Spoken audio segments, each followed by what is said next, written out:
दोस्तों, जय मेवाड़, जय जय राजस्थान। मेवाड़ तो वो है जहां सिर्फ योद्धा ही नहीं, घोड़े भी देशभक्त थे। इसलिए रक्त से बना इतिहास स्याही से नहीं मिटता।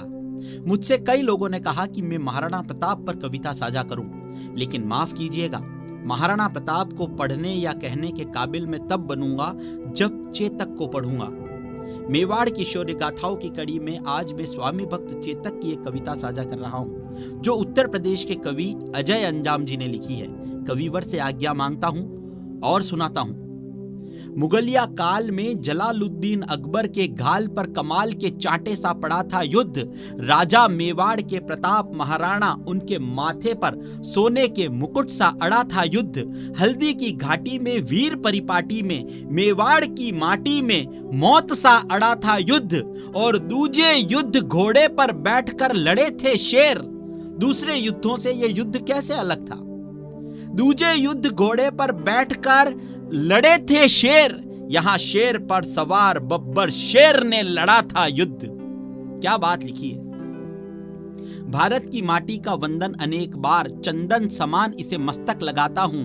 वीर राजपूत की वसुंधरा यह वीर भूमि, रंगीली राजस्थान को मस्तक झुकाता हूं। चेतक पर सवार महाराणा प्रताप, उन्हें श्रद्धा की शौर्य समीधा चढ़ाता हूं। और तालियों से गूंज से हौसला बढ़ा दो अब, चेतक की टापें तुम्हें सुनवाता हूं। क्या लिखा है कविवर ने, बहुत ही खूबसूरत पंक्तियां उन्होंने लिखी है। पानी है बनास का, इस पानी से तुम तन मन धो लो। इस बहादुरी की धरती में तुम पौरुष की फसलें बोलो। तुम वीर पुत्र हो वीरों के, वीरों जैसे निर्भय डोलो। बस एक धर्म है देशभक्ति, तुम इसके अनुयायी हो लो। हे प्यार अगर इस माटी से, तो फिर दोनों बाजू खोलो। राणा चेतक के साथ साथ भारत माता की जय बोलो। क्या अजय अंजाम जी ने खूबसूरत लिखा है। जो सूरज के आगे चलता वह उस रथ का अकवैया था, जो नाव डूबती जाती वह उसका प्रबल खेवैया था। उस नरनाहर ने मातृभूमि का पूरा कर्ज उतारा था। राणा प्रताप मेवाड़ गगन पर चमका एक सितारा था। यह उदय सिंह राणा का सुत, बचपन से ही अभिमानी था। आकाशी विद्युत सा चंचल, यह चक्रवात तूफानी था। जो जन्म लिया अंजनी कोख से वीरवती हनुमंता ने, वैसे ही सिंह को जना था बाई श्री जयवंता ने। बहुत खूबसूरत लाइन। नेत्रों में प्रबल प्रभंजन था, माथे पर सूर्य चमकता था। अंतस की आभा से मानो पूरा पिंड दमकता था। ज्यों बाल भास्कर भोर प्रहर से प्रतिक्षण बढ़ता जाता है, वैसे वैसे मेवाड़ राज्य का सूरज चढ़ता जाता है। जैसे जैसे भुजदंडों की मछलियां अकड़ती जाती थी, वैसे वैसे मेवाड़ भूमि की चिंता बढ़ती जाती थी। उस समय अंतर्द्वंद जो था वो मेवाड़ में चल रहा था। घर में थी फूटन और मुगल के रोज आक्रमण होते थे चंद विभीषण जो खुद ही गद्दारी का विष ढोते थे। यह एक समय की साजिश थी, यह एक काल की साजिश थी। इस साजिश के साक्षी हो लो।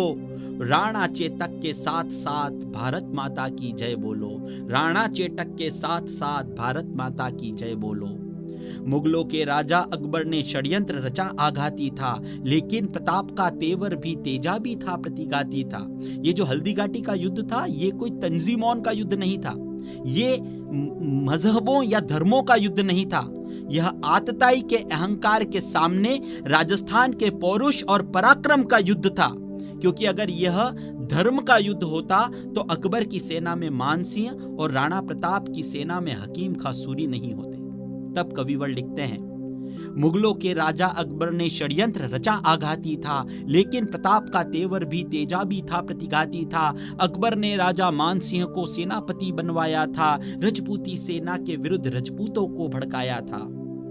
रणक्षेत्र बनी हल्दी घाटी, चतुरंग शत्रु अरी, अरे रणक्षेत्र बनी हल्दी घाटी, चतुरंग शत्रु अरी हुई। उनके विरुद्ध थी राणा की बलिदानी सेना खड़ी हुई। इस बीच युद्ध के शंख बजे। क्या कैसा युद्ध था देखिएगा। इस बीच युद्ध के शंख बजे, रणढोल बजे, मृदंग बजे, गडियाल बजे गन गनन गनन।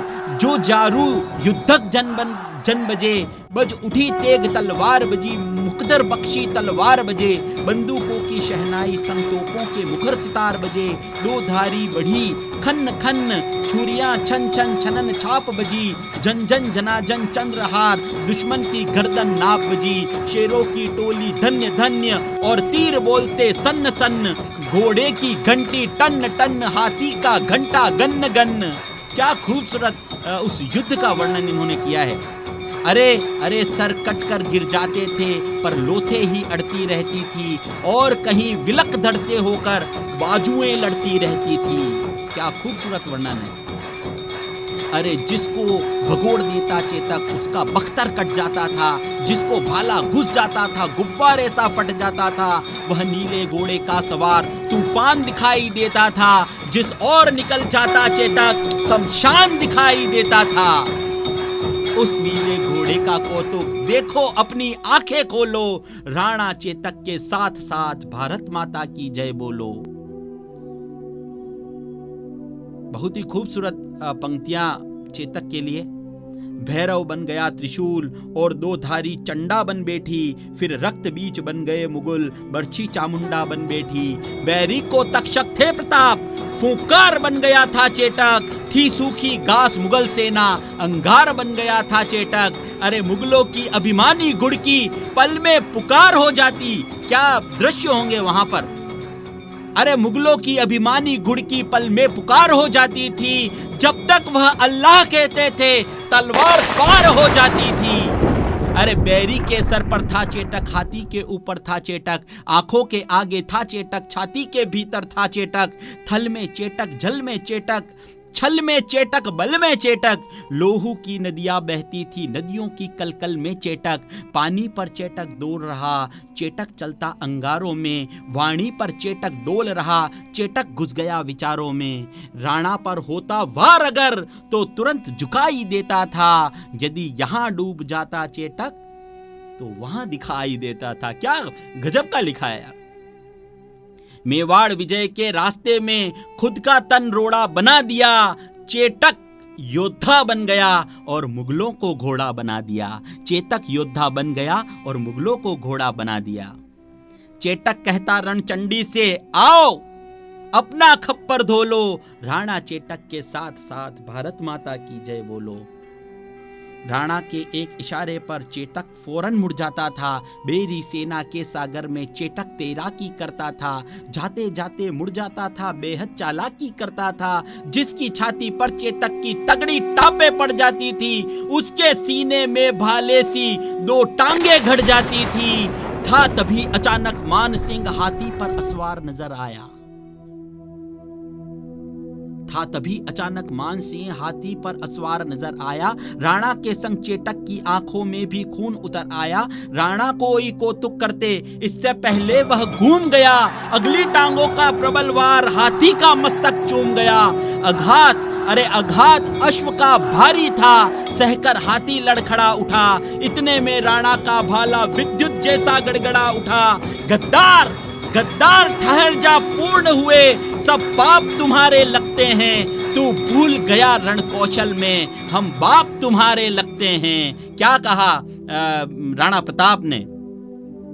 मच गई खलबली मुगलों में, राणा राणा का शोर उठा। घनघोर समर के अंधकार में जैसे कोई भोर उठा। आगे करुणा का सागर है, इस करुणा में थोड़ा रो लो। राणा चेटक के साथ साथ भारत माता की जय बोलो। राणा के प्रबल प्रहारों का न तोड़ दिखाई देता था। हल्दी घाटी में चेटक का न जोर दिखाई देता था। संख्या बल में अकबर का दल राणा के दल पे भारी था। हजारों गांव लगे थे पर राणा का हमला जारी था। घिर गया श्रगालों में नाहर, राणा को संकट बूझ गया। पर एक लिंग का हटी भूत दो धारी लेकर जूझ गया।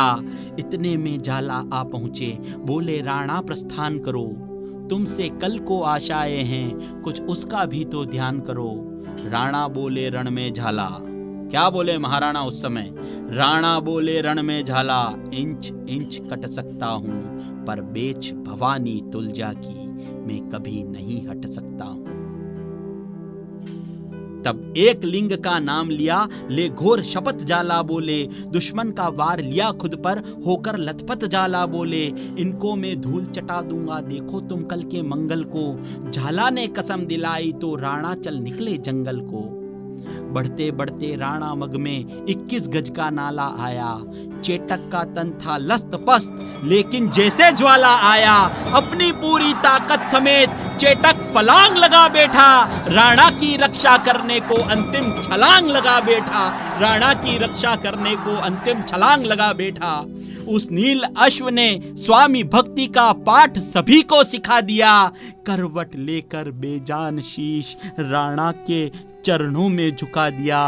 फिर लगा अचानक घोटक ने फिर अपना मुख खोला हो, चलते चलते शहीद चेटक ने बस यही बोला हो, मालिक मेवाड़ घराने का मैं कर्ज चुका कर जाता हूँ, माथा सहला कर विदा करो, मैं फर्ज निभा कर जाता हूँ।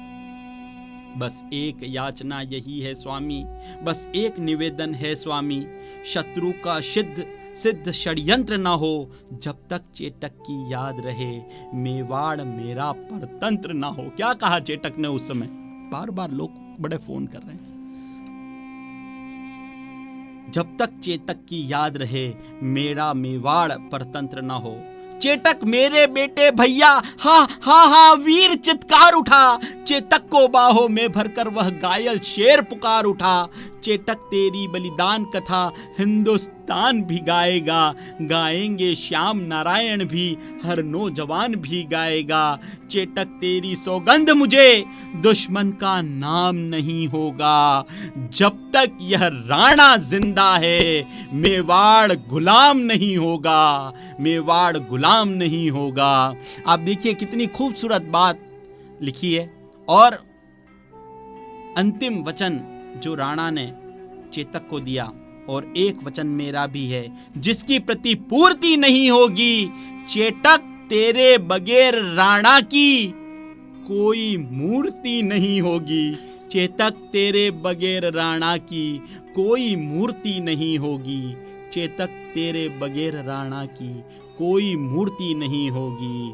क्या गजब का! उत्तर प्रदेश के जो ये लेखक हैं, कविवर हैं, उन्हें बारंबार प्रणाम करता हूँ। जिस तरह उन्होंने मेवाड़ को जिया, मेवाड़ में नहीं आए उसके बावजूद मेवाड़ को जिया, उसके लिए शत शत बारंबार प्रणाम करता हूँ। और माता सरस्वती से प्रार्थना करता हूँ कि आपकी कलम में वो जोर पैदा करे, आपकी कलम में वो ज्वाला पैदा करे। जिस तरह से आपने चेतक और महाराणा प्रताप की इस कहानी को हमारे बीच पहुँचाया है, उसी तरह और भी शौर्य गाथाएं आपकी कलम से हम देखना चाहते हैं, आपके मुख से उसे सुनना चाहते हैं। कविवर ने जिस तरह से इस राणा प्रताप के स्वाभिमानी देशभक्त घोड़ा जो चेतक था, उसकी जो ये गाथा लिखी है, सच में अद्वितीय है। बारंबार प्रणाम करता हूँ और आपकी लेखनी को सलाम करता हूँ। जय राजस्थान, जय मेवाड़।